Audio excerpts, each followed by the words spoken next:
Aí hoje ele tá com toda a fora. Entrei no ringue. Tocou o sino. Tocou o sino. Tocou o sino. Bom, vamos dar início à nossa reunião mais uma vez. Uma proposta, então, não sei, na última reunião eu sugeri que a gente retomasse um tema que faz bastante tempo que nós não examinamos aqui, que é a questão dos juízos. Me parece que, como é um pressuposto que tem sido tomado como fundamento de algumas ideias que são discutidas no grupo, talvez fosse interessante a gente fazer uma breve análise das questões que, num certo tempo, aqui no grupo de estudos foram ponto de pauta. Eu acho que por muitos anos, acho que uns 2 ou 3 anos, nós examinamos a questão dos juízos aqui, não, doutor Pedro Osório, no início das reuniões. Nossa. Isso. E, aliás, talvez não tenhamos ainda saído desse exame na pauta. Então, por que a questão dos juízos elas são importantes para levarmos adiante, então, nossas discussões? Porque os juízos são os que fundamentam todas as ideias que constituem, então, a pauta do nosso debate. Ou seja, se nós temos a capacidade de ter ideias e temos a capacidade de pensar, essa capacidade tem origem nos juízos. E, portanto, entender como esses processos ocorrem, talvez seja talvez a mais importante questão a ser examinada aqui. Quando o Kant examina, pelo menos na Crítica da Razão Pura, faz o exame dessa questão, ele vai dizer que nós temos os juízos analíticos e juízos sintéticos, né? E segundo ele, os juízos analíticos seriam os juízos explicativos e os juízos sintéticos seriam os juízos ampliativos. Basicamente, são essas duas ideias que ele coloca para estruturar toda a Crítica da Razão Pura, né? E aí, quando ele vai falar dos juízos analíticos e sintéticos, ele depois estabelece uma nova categoria, que seria dos juízos sintéticos e analíticos a priori e a posteriori. E é nessa reflexão, pelo menos para mim, que eu estabeleço como um marco de toda a organização das minhas ideias, porque foi ao perceber a importância dessa distinção e que eu comecei então a estruturar um sistema de ideias que tem essa questão como ponto de partida, que é a pauta que nós temos até hoje aqui, pelo menos que permitiu partir daí então até chegar ao sistema heptanimal de inteligência, né? Quando Kant então descobre de que os juízos matemáticos seriam juízos sintéticos a priori, ele põe em evidência então uma questão que até então nunca a filosofia tinha colocado: a possibilidade da existência de um ambiente de inteligência que estivesse constituído antes mesmo da capacidade humana de pensar. Estaria ali para ser apenas descoberta. Ela não seria resultado de todo o sistema de conhecimento que o ser humano acaba constituindo e descobrindo quando desenvolve a capacidade de pensar. Porque como o ser humano aprende com a experiência, todo conhecimento tem origem na experiência, todo o sistema de inteligência, então, do ser humano está fundamentado neste fato, de que o ser humano se descobre como um ser que consegue acumular experiências e que, ao acumular essas experiências, ele desenvolve a capacidade de pensar. A questão toda do exame que pode ser feito a respeito desta aptidão humana é que toda vez que ela entrar em pauta para exame, não é possível desconsiderar aquilo que denominamos então de experiência. E como toda a experiência humana é distinta, porque todo ser humano tem vidas distintas umas das outras, pessoas, elas convivem em ambientes culturais, físicos, geográficos distintos, essas diferenças não permitem à filosofia, então, criar ou encontrar um critério que possa unificar esse conjunto de experiências para constituir um sistema de filosofia. Então, o que o Kant coloca, o que esta questão coloca, então, é essa. Primeiro, que se todo conhecimento tem origem na experiência, os céticos já teriam demonstrado, então, em todas as oportunidades em que se manifestaram sobre esse tema, da impossibilidade de uma ciência fundamentada na experiência. Ciência no sentido absoluto, como seria possível, né, examinar depois esse outro âmbito da inteligência. Então, nós temos, segundo Kant, então, os juízos sintéticos a priori, eles estariam completamente emancipados desta origem, né, da inteligência humana, dessa parte da inteligência humana, e, portanto, eles seriam a priori. Bastaria, então, que fossem descobertos com a capacidade humana de pensar, e na medida em que fossem descobertos, todos os seres humanos descobririam esse ambiente de inteligência organizado da mesma forma. Aliás, é um sistema interessante, que é um sistema que a gente pode dizer organizado da mesma forma, mas não pode dizer com o mesmo conteúdo. Porque a matemática, ela é uma relação entre formas. Enquanto que o sistema de inteligência que nós utilizamos com a experiência, ele tem um conteúdo, e esse conteúdo então está fundamentado na sensação, essa outra só tem forma. São só relações. Então, a existência de um ambiente de inteligência que é só forma e não conteúdo, e que é o mesmo sistema que todos os indivíduos utilizam, é o que permitiu, então, ao Kant descobrir a natureza sintética pura dos juízos matemáticos. Acho que talvez o termo mais adequado, ao invés de... é que na época da filosofia dele, havia essa necessidade, então, de utilizar algumas categorias do sistema da época.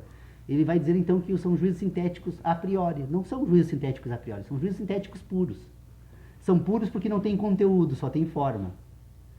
São juízos de relações. E, portanto, são juízos universais e que vão constituir, depois, num sistema de inteligência, os juízos das certezas humanas. Então, mas deixando de lado, então, isso, nós vamos agora, então, perceber, então, que nós temos a possibilidade, então, de dividir os juízos sintéticos e os juízos, ou, sei lá, se não seria uma redundância falar em juízo sintético, e os juízos analíticos, que também me parece que não seria a expressão mais adequada. Eu poderia dizer que nós temos um ambiente de inteligência, então, que faz uso de análise e de síntese. Mas que no sistema kantiano, então, seriam os juízos analíticos e os juízos sintéticos. Pois bem, se nós temos, então, essa possibilidade de separar, então, os juízos em sintéticos e juízos analíticos, nós poderíamos agora, então, examinar e tentar entender como esses juízos se constituem enquanto tais no sistema de inteligência humana. Então, eu imagino que a gente possa dar um salto adiante nesta reflexão feita por Kant, que é uma reflexão de 1773 a 83, ele levou 10 anos até escrever toda a crítica da razão pura. Nós poderíamos, então, hoje, propor um novo critério.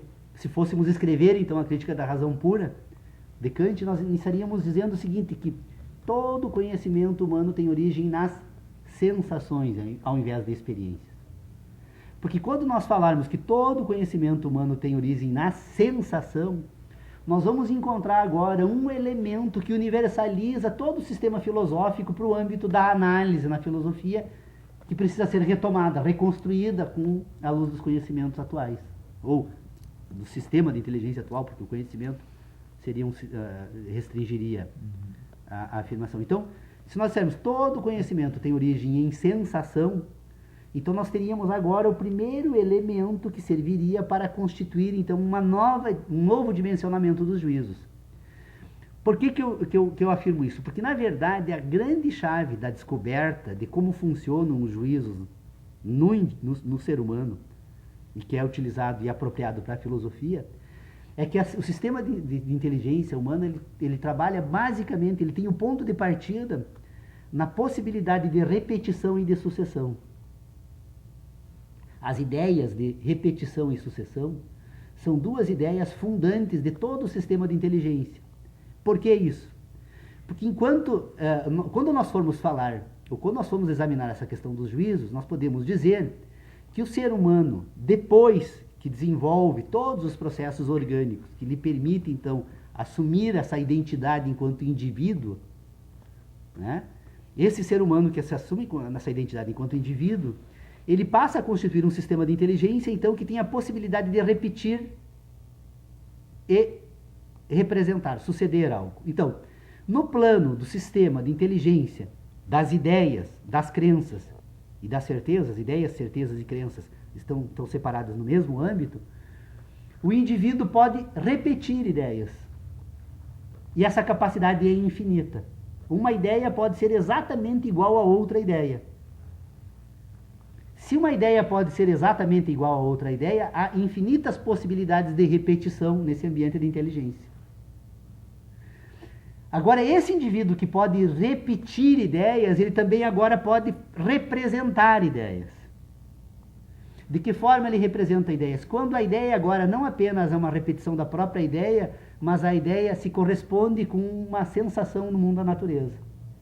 Então, há uma sensação, e aí, desta sensação, sucede uma ideia. Por isso que são juízos de sucessão.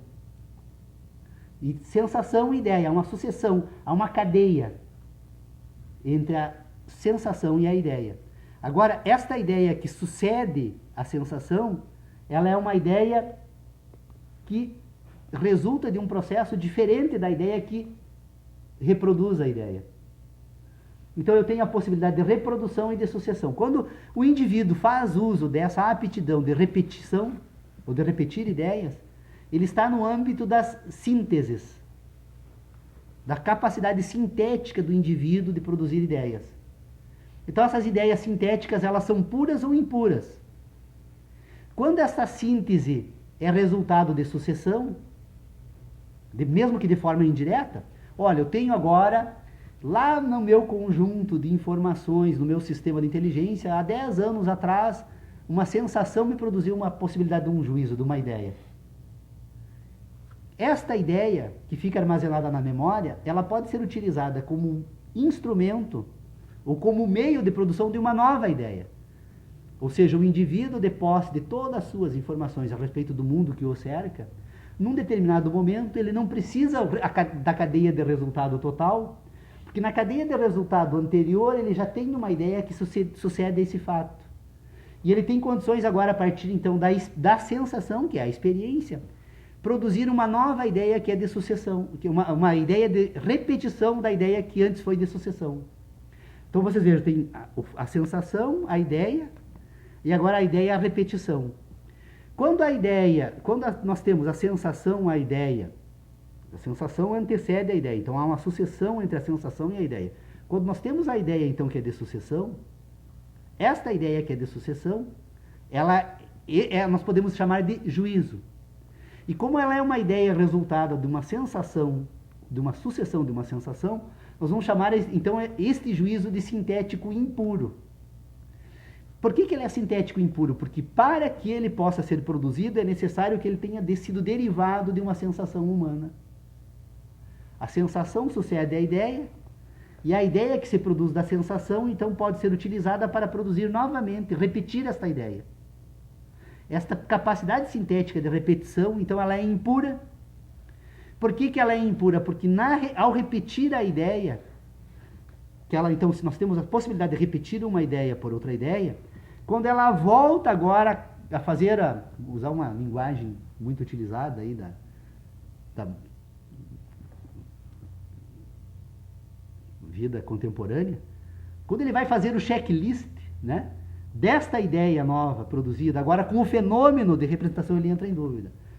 É possível agora dizer que essa segunda ideia é a mesma sucessão daquele fenômeno que ela encontra no plano da natureza? Não é possível. Por quê? Porque agora não é possível da ideia suceder o fato. Porque só é possível no plano da natureza o fato fazer suceder uma ideia. A sucessão é sempre entre sensação e ideia. Quando você tenta fazer esse checklist, você busca tentar agora fazer suceder da ideia a sensação. Esse caminho é impossível para o ser humano. E como ele é impossível para o ser humano, então é desta análise, do exame desta questão, aliás, análise não é uma expressão que se preste para falar sobre isso, do exame desta questão, que os céticos dizem, não, é impossível conhecer, a possibilidade do conhecimento, ela sempre é decorrente das experiências humanas, e as experiências humanas não podem condicionar o mundo à natureza, como diria David Hume, né, com que autoridade é possível a razão afirmar que uma vez posto algo, necessariamente outro algo deva ser posto, né? Então, vocês percebam então que não é difícil entender isso, de que as ideias de repetição e sucessão são fundamentais para entender as ideias dos juízos, porque nós temos uma cadeia de acontecimentos, sensação e ideia.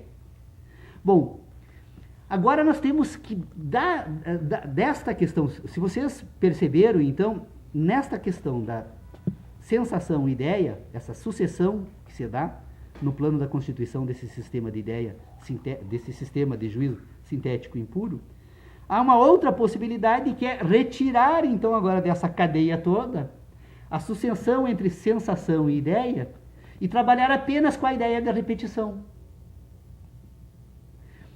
Ao invés, então, de buscar num plano da natureza uma sensação para ser utilizada, então, como o modelo, né? Usar essa palavra, se é que possa ter toda a força de comunicação que eu gostaria que tivesse, mas como a ideia, o juízo sintético impuro usa, então, uma sensação como modelo, ele pode retirar essa sensação como modelo e mesmo assim fica a possibilidade da repetição. E ao colocar nesta possibilidade da repetição, ao invés de uma sensação como modelo, apenas um símbolo, que é, por exemplo, que é o que nós utilizamos como usamos das representações matemáticas, a utilização de símbolos permite agora, a partir unicamente da possibilidade de repetição, constituir todo um sistema de inteligência. Todo sistema matemático não é nada mais, nada menos do que a possibilidade de repetir algo. E esta possibilidade de repetir algo, colocada em cadeias, e como ela é infinita, você produz todo um sistema de conhecimento que está emancipado das sensações humanas. E, portanto, é um sistema de conhecimento que nós poderíamos chamar, que fundamenta o sistema de certezas humanas.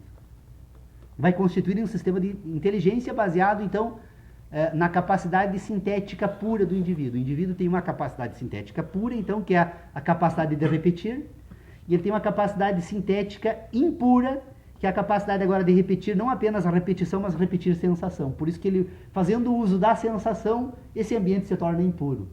Que foi descoberto pela filosofia analítica, que jogaram fora o homem e tudo que produzia sensações no universo para tentar constituir um sistema de inteligência que se organizasse unicamente nesse ambiente transcendental, e que não foi possível, que está provado aí que não é possível, porque jamais será possível pensar e submeter o mundo. O mundo é que submete o homem ordena esse mundo e depois, com a sua ação, transforma o mundo. Mas com a ação, não com as ideias. Vivemos num mundo que imagina que transforma o mundo por ideias. Bom, só para, então, tentar encerrar essa investigação aqui, com o tempo eu acabei me dando por conta também neste exame, que quando o indivíduo constitui esse sistema de ideias, então, que é composto por certezas, por crenças e por verdades, a constituição desse sistema de ideias, que é composto por certezas, crenças e verdades, ela tem um elemento, então, de organização desse sistema. Aliás, sistema de ideias, crenças e certezas. Bom, como é que funciona, então, esse sistema de relacionamentos que o indivíduo tem? Então, o indivíduo que constitui ideias, certezas e crenças é um indivíduo que está submetido a um sistema de sensações, de verdades e de conhecimentos.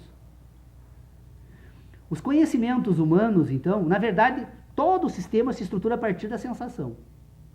O elemento central de organização desse sistema de inteligência é única e exclusivamente a sensação e a ideia. Esses dois ambientes, então, que constitui todo o sistema de inteligência humana. Por quê? Porque o homem tem é necessário entender um homem que sente e é necessário entender um homem que pensa. A sensação e a ideia, então, são dois polos deste indivíduo, que se organiza a partir de um mundo binário, então, um mundo de sensações e um mundo de ideias. E que vai se apresentar em toda a divisão de qualquer área de investigação, vai chegar um determinado momento que nós vamos encontrar duas possibilidades. Por isso que se fala na natureza binária do conhecimento. Porque esse conhecimento é binário porque é uma relação entre sensação e ideias, sempre. Todas as divisões, se formos buscar a última análise da investigação que se faça sobre qualquer assunto, nós vamos perceber que a análise ela vai apresentar um caminho que aponta então para examinar esse ambiente de ideias ou esse ambiente de sensações. Bom, junto com o ambiente de sensações, o indivíduo constitui aquilo que ele chama de verdades, então. E junto com o ambiente de sensações, de verdades, ele vai constituir aquilo que ele chama de conhecimento sobre o mundo. Então, o conhecimento sobre o mundo, na verdade, se nós formos examinar esses dois ambientes, nós vamos perceber que as sensações produzem, então, as verdades, e que as verdades são relações que o indivíduo constrói no mundo das ideias entre a verdade e a verdade agora e esse ambiente de ideias. Então, o que seria a verdade? A verdade seria aquela ideia que se comunica diretamente com esta sensação. A primeira sensação do indivíduo que passou a fazer parte desse acervo de inteligência que vai constituir, então, o ambiente das suas ideias.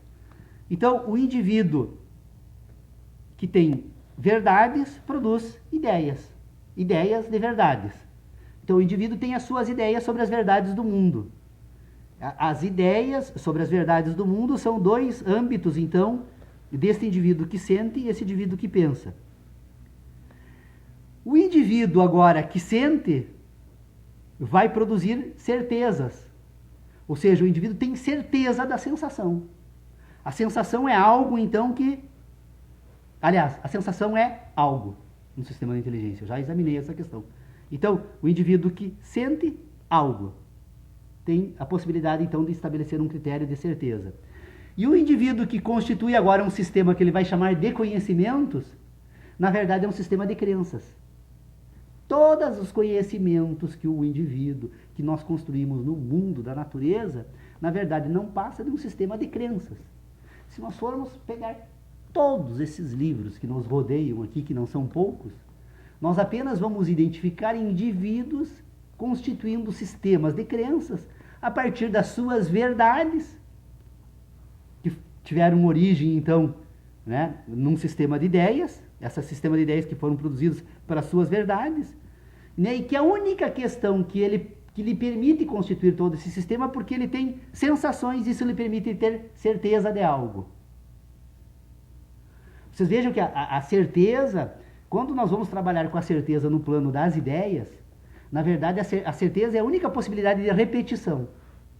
Toda vez que nós produzimos um sistema de ideias, um sistema de repetição, é um sistema de certezas. E, portanto, ela é universal, porque é uma aptidão que todo o indivíduo tem.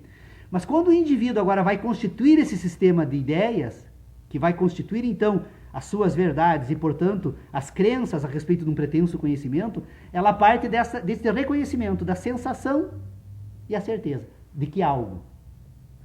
Então, vocês vejam agora, a sensação que produz certeza de algo vai disparar um operador lógico nesse sistema de conhecimento binário. Por isso que eu trouxe para essas discussões, para o grupo de estudos, esse exame anterior, de que todo o sistema de inteligência funciona a partir dos operadores lógicos não algo. Não algo ligado, então, à ideia de repetição e algo ligado à ideia de sucessão. Então, o indivíduo tem sensação, a sensação se apresenta como algo. Quando algo, como ele tem, então, esse indivíduo que agora sente e que esta sensação produz, então, agora uma impressão nesse organismo humano, este indivíduo vai disparar imediatamente 7 operadores lógicos, representados, então, agora pelas 7 sentidos humanos. A dor, o prazer, a visão, a audição, o tato, o olfato, o gosto repetisse todos, né? São 7. Então, quando algo, abre-se 7 operadores lógicos. E novamente, nesses 7 operadores lógicos, abre-se novamente a possibilidade de não algo, em cada um deles, ou algo. Quando algo se repete em mais de um operador lógico, o sistema cria um sistema de relacionamento. E ao criar o sistema de relacionamento que se dá no plano das ideias, agora você passa a constituir, então, a sucessão, a cadeia de sucessão entre fenômeno, entre impressão e juízo, entre aquilo que o indivíduo recebe pela sensação e aquilo que ele produz no sistema de ideias.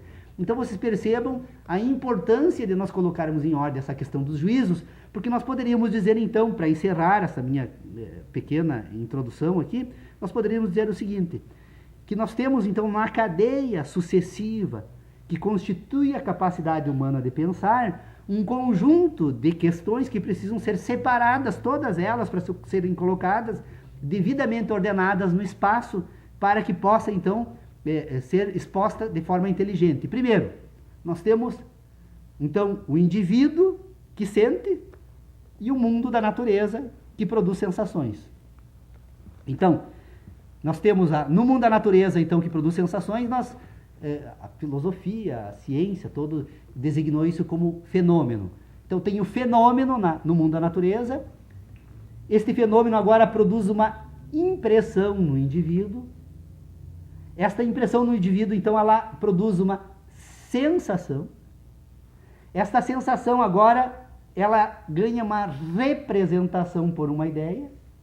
E agora separa-se do mundo da natureza e passa a se organizar unicamente no ambiente dos juízos, a partir, então, agora dos relacionamentos que o sistema de inteligência produz de forma natural, uma aptidão natural que nasce com o indivíduo.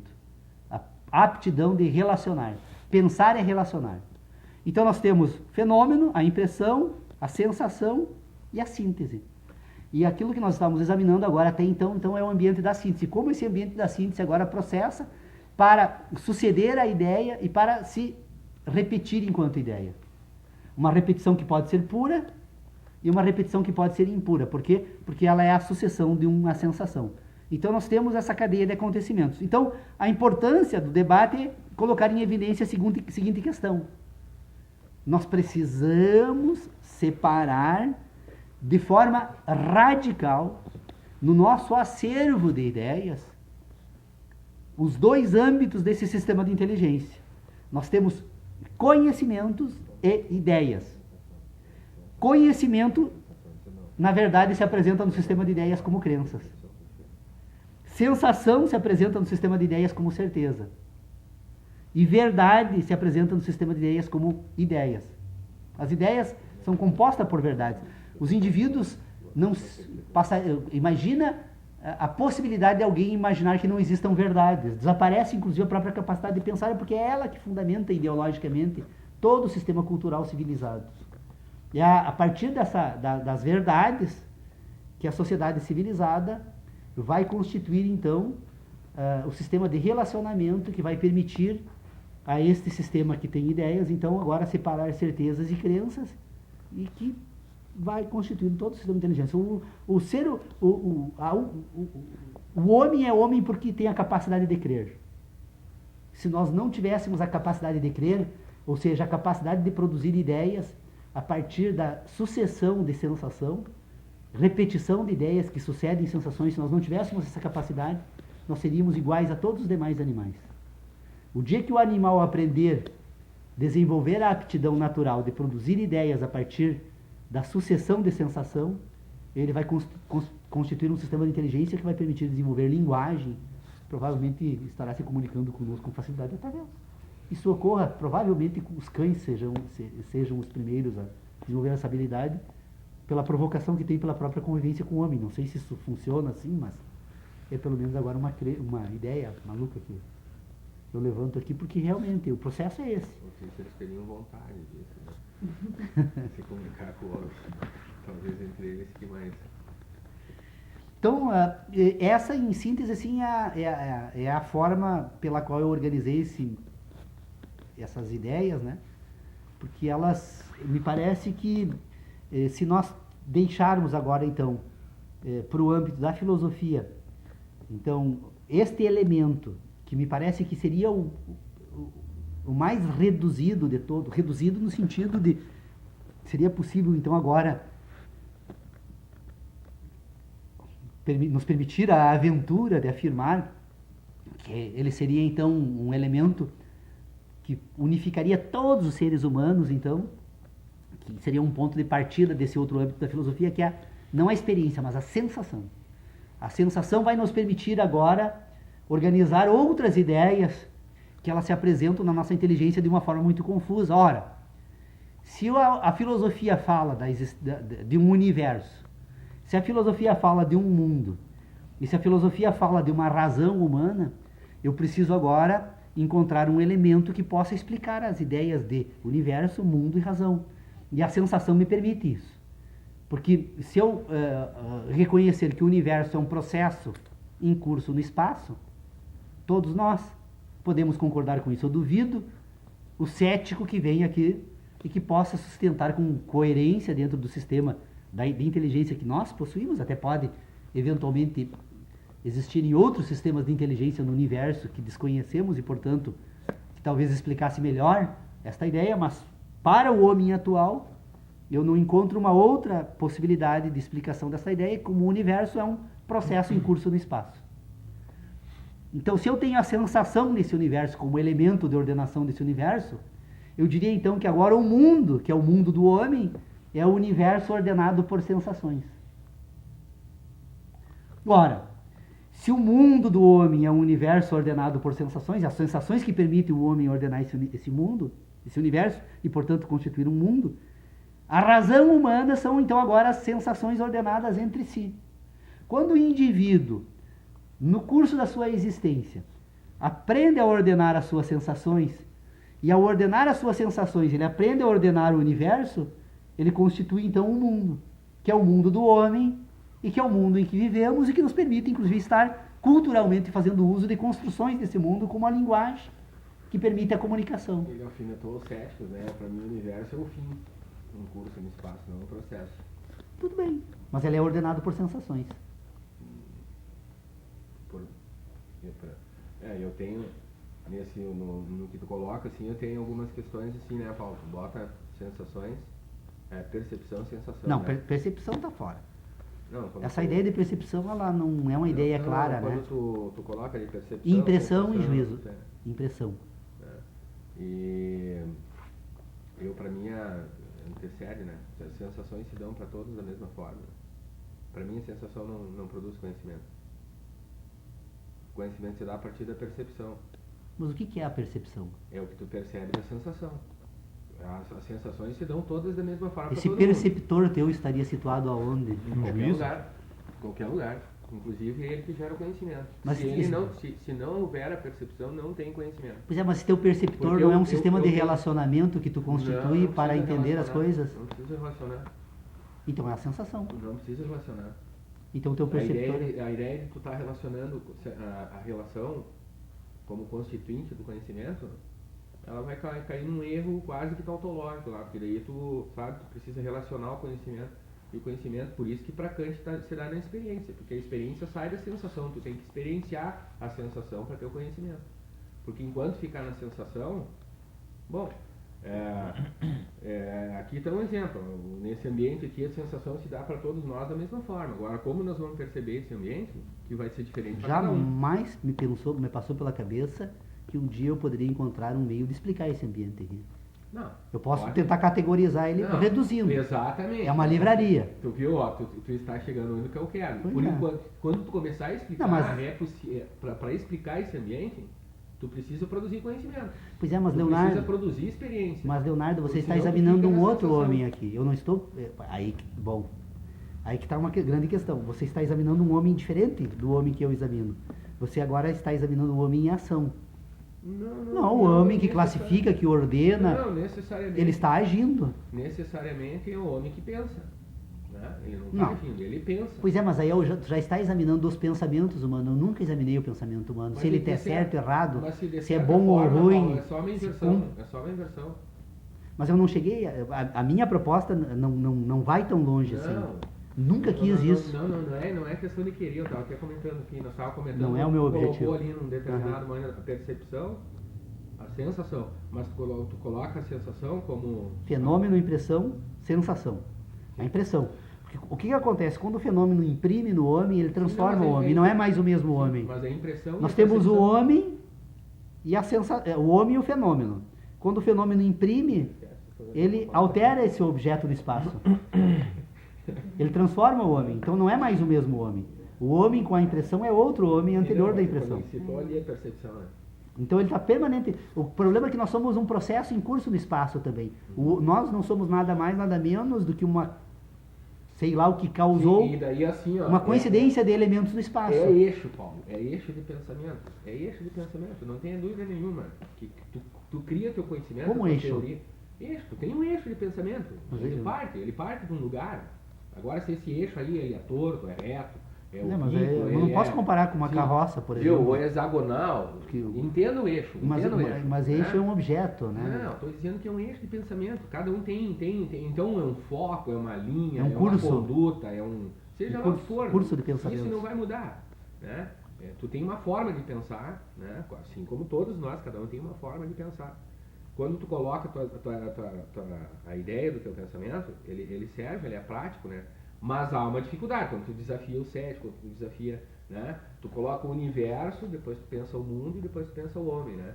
É o universo, mundo e razão. Porque na verdade o mundo é uma produção do homem, né? Não, pois é. O mundo não existe por si mesmo. Sim, pra te ver que pra mim isso aí é um absurdo, né? Pensar filosoficamente dessa forma. O homem, por exemplo, que nascesse desprovido da visão, da audição, do tato, do olfato, seria um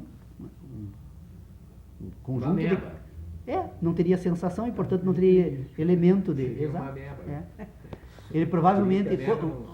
Se você examinar, por exemplo, o indivíduo em estado de coma, né? Sim, o sentido está não teria dado, sentido algum e, portanto, ele não teria sequer inteligência. Alguém que nascesse em estado de coma, Paulo, não passaria de um monte de carne, né? O sentido está dado, né, para nós. Né? Como uma possibilidade de dor, talvez, para o homem, né? Porque ele pensa, produz conhecimento, através desse pensar, produz conhecimento, produz guerra, produz amor, produz prazer. Sim, então, os sentidos, né? talvez é o sentido mais cruel que o homem ganhou, né? Diferente dos animais. Por isso nós estamos aqui, né? Sofrendo para pensar, sofrendo por Eu não sofro, eu tenho muito prazer. Sofrendo por amar, né? E tendo prazer por amar, tendo prazer por pensar, mas é preciso ter prazer por conhecer a dor, né? Se tu ficar só na ideia de prazer, só na sensação do prazer, como é que tu vai me dizer que tem uma dor? Mas eu não tenho dor, não, prazer ou pensar. Se tu só ficar na ideia do prazer, tu não tem como saber o que é dor, né? Ou tu permanecer no estado de dor, tu também não vai ter ideia do que significa o prazer. Tu precisa sentir as duas para saber o que é uma e o que é a outra. Senão tu vai estar numa ideia falsa de prazer, numa ideia falsa de dor. Bom, mas é assim, ó, independente a isso, tu constrói lá, está construído. Só que quando eu estava quieto, que tu desafiou ali, né? Não, também. Entendeu? Eu estava ali, só que na verdade até discordar, não queria discordar. Só que eu estou dizendo o seguinte, é que na verdade para mim tudo parte do homem, não tem conhecimento, sim, não tem sentido, não tem mundo, não tem universo, não tem qualquer possibilidade sem o homem. Porque a ameba não construiria isso, né? Pois é, a questão toda é que nós dois não podemos, nós dois não podemos discutir porque nós dois tratamos de assuntos diferentes. Bom, mas aí é que nós podemos discutir, desculpa eu ter que contrariar, né? Não, então tu nós só podemos, eu e tu, discutir, porque senão nós concordaríamos aqui, seria uma coisa, né? Se eu e tu concordássemos. Não, mas é que na verdade tratamos, como nós estamos tratando de assuntos diferentes, eu não tenho como discordar de você nem concordar com você, porque esses temas que você examina eu não examino, eu não me interesso por eles. Não, mas não é uma questão de interesse, Paulo. Mas eu não examino. Sim, mas não é uma questão de interesse ou de examinar, né? Para mim não parte disso. Eu já me convenci. Viu? Tanto assim, que tu examina esse homem, que não é do meu interesse, eu tô aqui. Então eu tô bem acima de ti, né? Porque tu não se interessa pelo meu homem, porque tu não quer saber dele e tal. Vamos ignorar esse teu homem. Então para mim é complicado, eu não me interesso pelo teu, agora me interessa conhecer o teu homem e daqui um pouquinho fazer algumas cutucadas nesse teu homem que tu está investigando. É possível. Não é porque o teu homem não seja foco do meu interesse, né? O conhecimento é isso. Para mim o conhecer é isso. né? Tu ter essa capacidade de, inclusive, conviver com teus contrários, os pensamentos contrários ao teu. E a discussão só é possível, né? Só se discute aquilo que tem um entrave filosófico, de conhecimento, de base. Eu li uma frase hoje que eu gostei muito, né? Oscar Wilde. Estou velho demais para saber de tudo, né? Porque, na verdade, a grande questão nossa, esse é um tema que me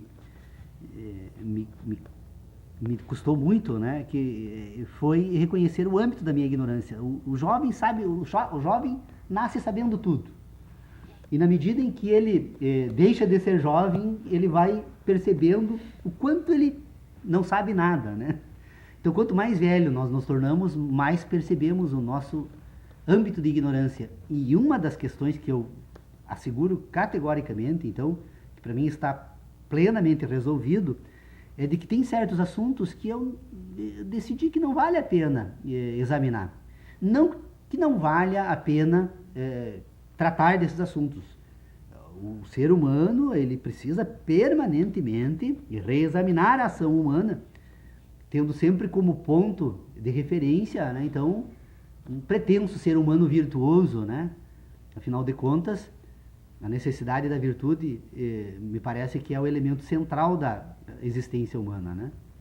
A virtude, em todos, agora o problema de virtuoso é uma outra questão. Então, para mim, essa questão aí não está em pauta aqui. O objetivo aqui seria outro, que é única e exclusivamente tentar entender os processos que constituem esse ambiente de inteligência. Porque eu ainda, se eu for examinar o homem, eu forçosamente terei que julgar os homens. E aí eu não vejo razão alguma, isso aqui não pode se constituir num tribunal humano, né? Ele tem única e exclusivamente examinar, tentar dissecar, usar então uma linguagem da anatomia, né? Tentar dissecar esse homem para tentar, examinando essa complexa máquina, então, orgânica que permite ser o que é o homem, entender se é possível, até que ponto é possível encontrar alguns elementos.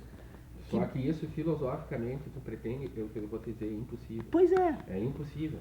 Então aí eu tô... uma olhada, porque assim, ó, então vamos dar o nome de homem, cientificamente. Eu estou tentando homem, cientificamente ordenar esse sistema, né? Se a filosofia não permite, eu vou para a ciência. Mesmo pela ciência. Ah, bom, agora então aonde tu quer que eu vá? Eu não tenho. Se a ciência e a filosofia não me servem. Tu tá pegando o único elemento vivo capaz de produzir conhecimento, que é o homem, e tu quer separar que tu fala. Eu quero entender o homem. Tu fala, mas tu não pode entender o homem, Paulo, sem pensar o homem como um todo. Tu quer pensar o homem, entender o homem, separando o homem. Bom, não. Só me serve essa parte do homem. É que na verdade... Essa outra aqui, eu não quero saber dela. Mas tu não tem como separar esse homem. Pois é, o problema... Tu não pensa. Tu categoriza um homem pela metade. Esse homem é constituído de moral. E a gente nunca discutiu, e eu nunca coloquei nesse assunto. São questões morais que vão determinar o conhecimento também. Sim.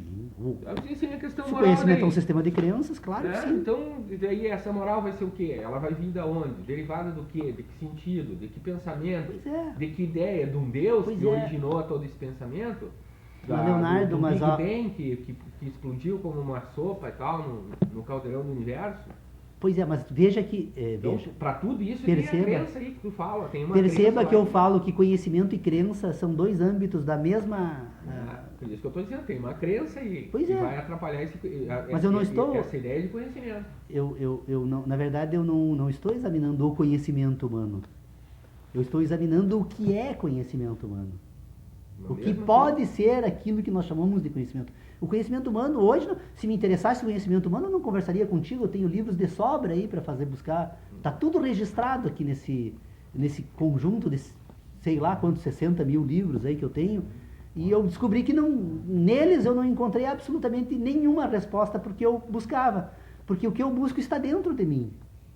Não está nesses livros. Eu preciso, antes de tentar examinar esses livros, eu preciso examinar a mim mesmo, porque se eu não conhecer como funcionam os meus mecanismos me permitem pensar, estudar e dizer que conheço, como é que eu vou conhecer algo? Então, eu ainda estou nessa fase de inventário, eu tento examinar não o homem da natureza que se apresenta no universo completamente distinto entre si. Eu estou tentando examinar a mim mesmo.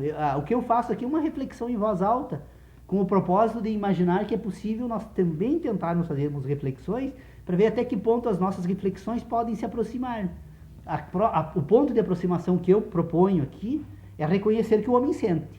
Se alguém quer descobrir depois o que essa sensação é, isso vamos deixar então para um outro âmbito de exame. É isso que eu proponho, que o homem sente. E que a sensação, então, ela é algo que se apresenta a todos os indivíduos como tal, sensação, mais nada. Perfeito, mas para isso tudo é preciso andar, né, Paulo? Porque Tudo senão bem. vão ter que dizer a mesma coisa. Para saber Mas o eu não que quero esse ir homem- adiante ainda, porque não está resolvido esse assunto. Ele ainda não está só um resolvido. pouquinho, como que não, Paulo? Eu posso te dar, se tu não está disposto a ler, mas eu te dou aí, te trago aí um quilo de filósofos falando sobre esse homem que Mas sente. só um quilo de filósofo vai estar morto, né? Então tá Tem que ali. ter no mínimo 60 Não, a mesma quilos. coisa se eu ficar aqui Senão só, não serve. aí eu vou repetir o que tu disse. Tá? Se eu precisar saber o que é, o que tu pensa sobre o que o homem que sente, eu vou vir aqui te ouvir, vou pegar um monte de livro aí Pois que é. já está escrito e tal. Então, mas daí é infantil isso, né? Porque daí assim, então não vamos fazer mais nada. Vamos pegar os exercício, livros aí Leonardo. aí que traz Nós um estamos fazendo um exercício. Mas é um exercício. E exercício, ele requer esforço, né? Ele requer repetição, às vezes, né? Requer metodologias diferentes, né? Porque fazer o exercício, se nós formos pegar pelo âmbito da física, da educação física, nem o exercício que cabe a mim já não cabe ao Dr. Pedro Osório, nem pro rapazinho aquele ali, né?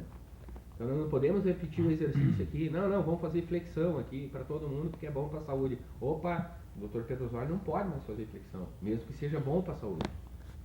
Né? Então vamos adaptar esse exercício. Esse exercício precisa ser adaptado ao conhecimento que cada um carrega, né? Mas já que mexeram Com vespeira. com a minha geração e a dele, e do nosso companheiro de trabalho, e eu só meditando agora sobre isso aqui, mas será que já não aconteceu algo muito semelhante ao que está ocorrendo neste debate, neste confronto de Milhares de colocações? Não, com certeza. Milhares E muito de útil antes de nós até. que pode ajudar ao esclarecimento. Contam que já há bastante tempo, num ambiente altamente seleto de curiosos, de intelectuais, filósofos, queria-se saber o que era o homem. Não porque o homem, né? Mas afinal, então, o que é o homem? E então, o filósofo mais alto que tinha no ambiente, eu disse, eu sei e posso mostrar aos senhores. Posso. Então recorreu a uma série de argumentos muito interessantes para configurar a ideia, para dar concretude à ideia do que seria o homem. O único ser que crê. E ele sentiu-se pressionado, encurralado, o filósofo, grande filósofo, um gigante, que trabalhava exatamente com as ideias. E ele disse, bem, isso é tão fácil. O homem é um bípede, como a galinha, o galináceo. É um bípede, com um detalhe. Livrou-se ou jamais teve penas. É um bípede sem penas. E discutiu isso, mostrando que era possível um bípede sem penas e o Platão. Isso é Platão. Nesse meio tempo, agora inventa-se que, não é uma invenção, ninguém viu, mas é possível colocar no meio desse salão, desse ambiente, a pessoa do Diógenes. O Diógenes, né, na área da filosofia cínica, que não é uma coisa, né, vulgar. Então, o Diógenes tinha desaparecido E disseram, mas o Diógenes está descontente conosco. Foi embora. O que será? Que bicho mordeu ele? Está aborreceu, foi embora. Mas que pena. Mas ele é um irreverente. Então, o Diógenes ia subir. Eis que quando eles esperam, ele adentra o ambiente de novo. O Diógenes que tinha se afastado. E abriu uma cesta lá, uma coisa que ele trazia, e jogou no meio do salão um galo despenado. Arrancou as penas, queratina que cobre o corpo de um galo, como de qualquer galináceo. Jogou no salão e disse: eis o homem de Platão. Porque se é um bípede, sem penas, aqui está um que satisfaz o conceito. Ora, isso que não aconteceu, obviamente, assim, né? Isso já foram filósofos que construíram essa coisa bonita, e que é muito interessante, interessantíssimo, quando você retira algo que entra fortemente no conceito de algo, Pode-se pensar bastante a respeito. você joga esse algo no gênero, num gênero mais remoto e mais amplo, e por isso menos preciso. É um fatalismo aí que, né, uma limitação nossa, do ser humano, me parece, de que à medida em que nós ampliamos, porque somos desafiados pelo mundo que nos cerca, né? E que está tão longe ou tão perto quanto queremos, e há um momento em que ele deixa de ser um mundo lá, tornar-se um mundo aqui, da mente, do pensamento, do pensador. E graças a Deus pensamos, né? Que bom que não só sentimos dor ou isso ou aquilo, que pensamos. E é através de um pensamento deste gênero, Claro. que eu seguidamente, não sei se é coisa de velho, Não, é coisa de sábio. seguidamente faço essa indagação. É coisa de sábio. E Sempre vai entrar um Diógenes para jogar a alguma coisa na procura sala. de algo que se perdeu há muito tempo ou não encontraram até agora e ficam escrevendo, fazendo desenhos no espelho de um lago calmo. Por isso que é se essa ideia, não complica dá para particularizar esse homem, né? de certa maneira. Então, volto lá para a causa primeira, de Aristóteles. Como é que nós podemos explicar a continuidade de um discurso que tenha pés, ou um pé? Diz bem, mas se esse pé é falso, um falso podos, então podemos discutir a qualidade desse pé de apoio. Mas de onde vem toda este emaranhado que o pensamento humano tece em torno de acaba olhando para o firmamento e dizendo, não sei. Mas que tem, deve ter. A pesquisa científica, né, que é o que excelente que está aí, mas não tem condições de explicar certas coisas. Fenômeno, causa, efeitos, circunstâncias que modificam, que atuam, as substâncias. Então, todo esse emaranhado que é posto pelo pensador, ao momento em que ele associa isto, que a matéria é uma matéria, na razão direta da massa e no universo do quadrado das distâncias. É uma equação matemática e que leva a isso. Por quê? Porque as perguntas nos recomendam uma visão que se perde no infinito E esse que lugar, que até nem cabe dizer-se lugar, né? Não está presente nas nossas locuvações. Presentes. Embora não estejamos aqui para negar, né, o movimento, né, como quanto fez alguém já no passado, mas temos que admitir que certos movimentos obedecem não só necessidades imperiosas, ou prazeres, ou infortúnio, que por vezes nos leva a sofrer, né? Então, essa pergunta Castro Alves dirigiu certa vez, não está no infinito, mas tem que estar em algum lugar para o meu modo de pensar, dizendo, senão não tenho como dizer o que é isto. Eu não subsisto por mim mesmo. Eu devo a uma herança genética, qual era a origem, então, o jeito, o formato, os pés, as mãos, o pensamento, de alguém que se percorrer os caminhos, eu vou chegar lá. Diz, olha, tu eras isso aí, Pedro, vem daí. Tomando isso como verdade, essas razões primeiras, que estão tão longe de nós, nós pensados, é que o homem é um enigma.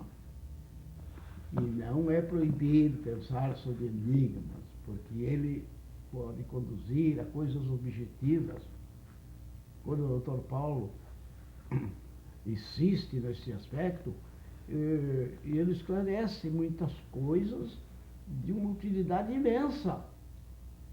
Tudo começa, pelo contato, pela preocupação, curiosidade, quem sabe até, e prazer, ou desprazer quando evitamos o que nos desagrada. Então, esses sentimentos todos entram na filosofia e o acrescido por esse chamamento de que as sensações podem chegar a nós por comunicação de alguém que já refinou, que palmilhou as trilhas do Dr. Paulo. Pode vir por informação. Então, essas novas informações colocam certamente em crise o nosso status como ser vivo, humano e racional. Animal, racional. Pessoal, me congratulo com o debate de vocês. dá uma notícia do nosso grupo de estudos. Antes de encerrar, já estamos quase no Mas último só minuto. para terminar, temos então uma causa primeira aristotélica que se confunde e pode receber o cognome, deve receber o cognome de o Criador, Ah, sim. o grande geômetra. Então, tem que admitir Jamais. o autor da causa. Uma notícia, agradecer especialmente ao Antônio Tavares, desculpe. Antônio Tavares é uma pessoa que fez contato de Portugal, né, dizendo que tem assistido os nossos vídeos e fez algumas observações, alguns comentários. Então, em nome do Antônio Tavares e de tantos outros que provavelmente devem assistir nossas reuniões, obrigado pela... Outros sábados, então, vou trazer uma lista de tiraminar, pessoas que assistem anonimamente. não, pois é, não, pode trazer, sim, sem dúvida. Eu só falei porque foi isso, É legal, né? que foi uma alegria saber que tem pessoas interessadas tão longe, né? Então, veres o nome. Temos em Recife, temos em Pernambuco.